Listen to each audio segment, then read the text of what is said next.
I have a chips here.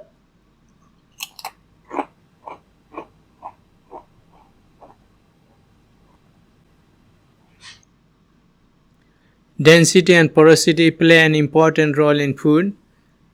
In this video, Dr. Nasser was showing the crispiness of potato chips. In this case, pores and cellular structure play an important role for providing crispiness of chips. Density and porosity are related, and these have important applications in food processing. For example, heat and mass transfer, particle separation, and floating. And food quality assessment, for example, rehydration, crunchiness or crispiness, creaminess, and melting. In this video, I am going to explain the basic understanding of mass, density, pores, and porosity. Please watch this video until the end and subscribe to our channel if you like this video. I am showing cellular structure of a freeze-dried apple. Food structure could be natural or created by processing. Implications of pores in food have wide applications. I'll provide more on this topic in another video later.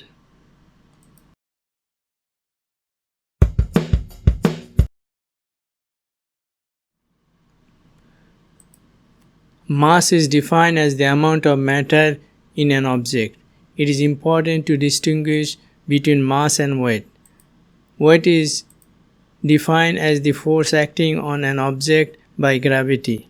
Consequently, the weight of an object changes as the gravitational force changes, whereas the mass remains constant.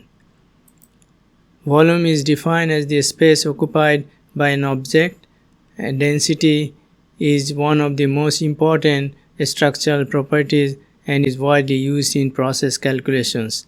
It is defined as mass per unit volume. A subunit of density is kilogram per meter cube. In many cases, food contains multi-component phases such as solid, liquid, and gas, for example air or vapor. In this case, a simple definition as above cannot be enough for relating its mass and volume relation for biological materials, and different terminology should be defined. We can consider an apple. The mass of apple is 105 gram and the volume of the apple is 127 gram.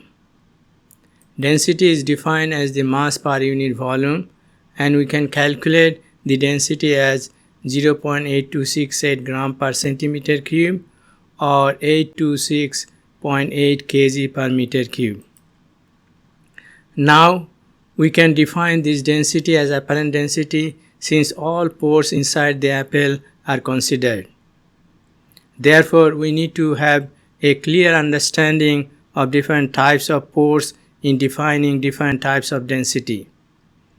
In the following slides, I am going to explain true density, substance density, material density, particle density, apparent density, and bulk density. It would be interesting to see how different types of pores could play a role in defining these densities.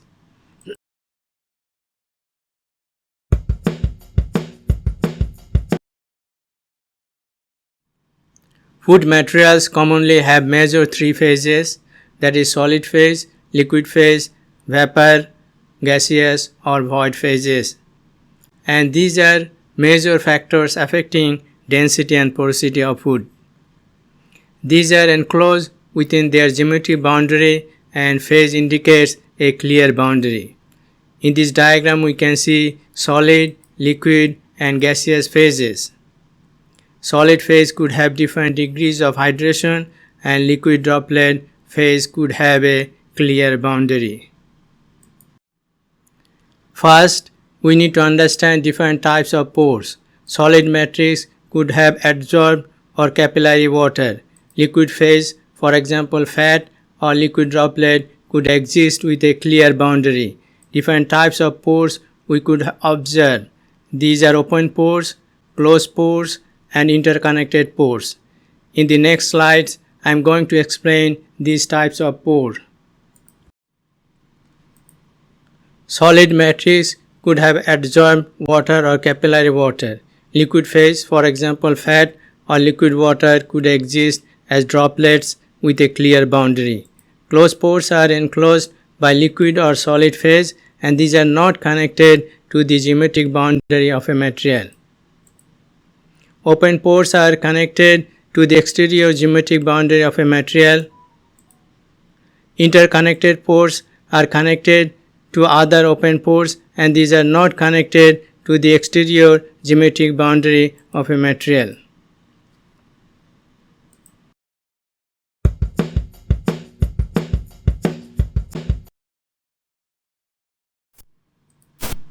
True density of a pure substance or a composite material is calculated from its components densities considering conservation of mass and volume, that is rho T. We can write true volume equal to sum of components volume, which is equal to 1 by rho T equal to summation of xi by rho I, where xi and rho I are the mass fraction of ith components and density of ith components. N is the number of components. Conservation of mass and volume indicates that total mass and volume of the components do not change after mixing.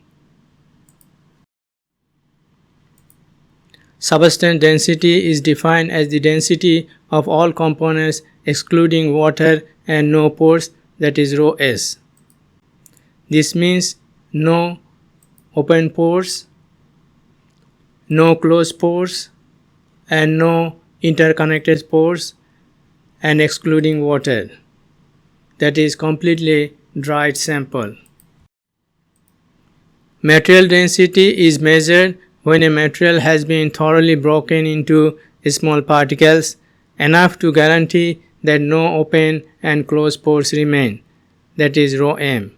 It is the density based on the net volume of all solids and liquid phases, that is without all pores. It retains water. Particle density includes the volume of all closed pores but not the open and interconnected pores, that is rho p. In this case, the particle is not modified structurally as in the case of material density. Apparent density includes the volume of all pores remaining in the material, that is rho a. In this case, volume includes all the phases inside the geometric boundary including solids, liquid, gas or vapor.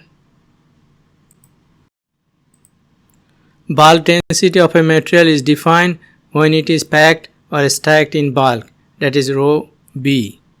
In this case, pores inside and outside the materials are included.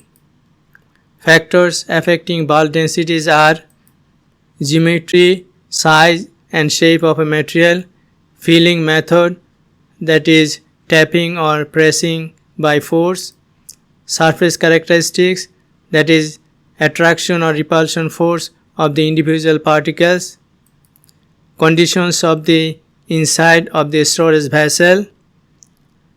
Repulsive or attractive force affect the bulk density. Higher the repulsive force, lower the bulk density.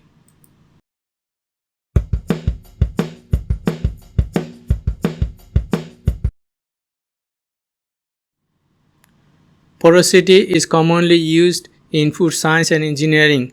What is porosity? Porosity is the ratio of pores or voids volume in relation to the total material volume. The equation is porosity equal to total pore volume divided by total volume. We could determine the types of pores using specific types of density, and we could determine different types of porosity. These are open pore porosity equal to 1 minus rho apparent density divided by rho particle density. Closed pore porosity equal to 1 minus rho particle density divided by rho material density.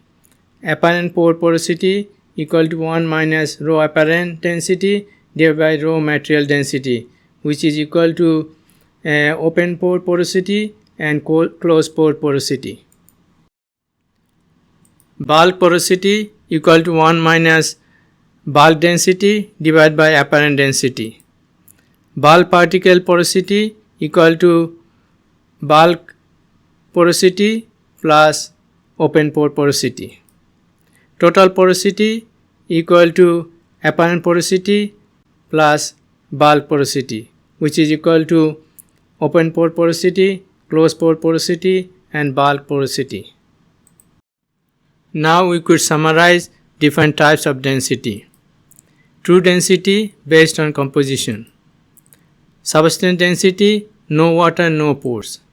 Material density includes water and no pores. Particle density includes closed pores and not open pores. Bulk density includes all pores inside and outside the particles.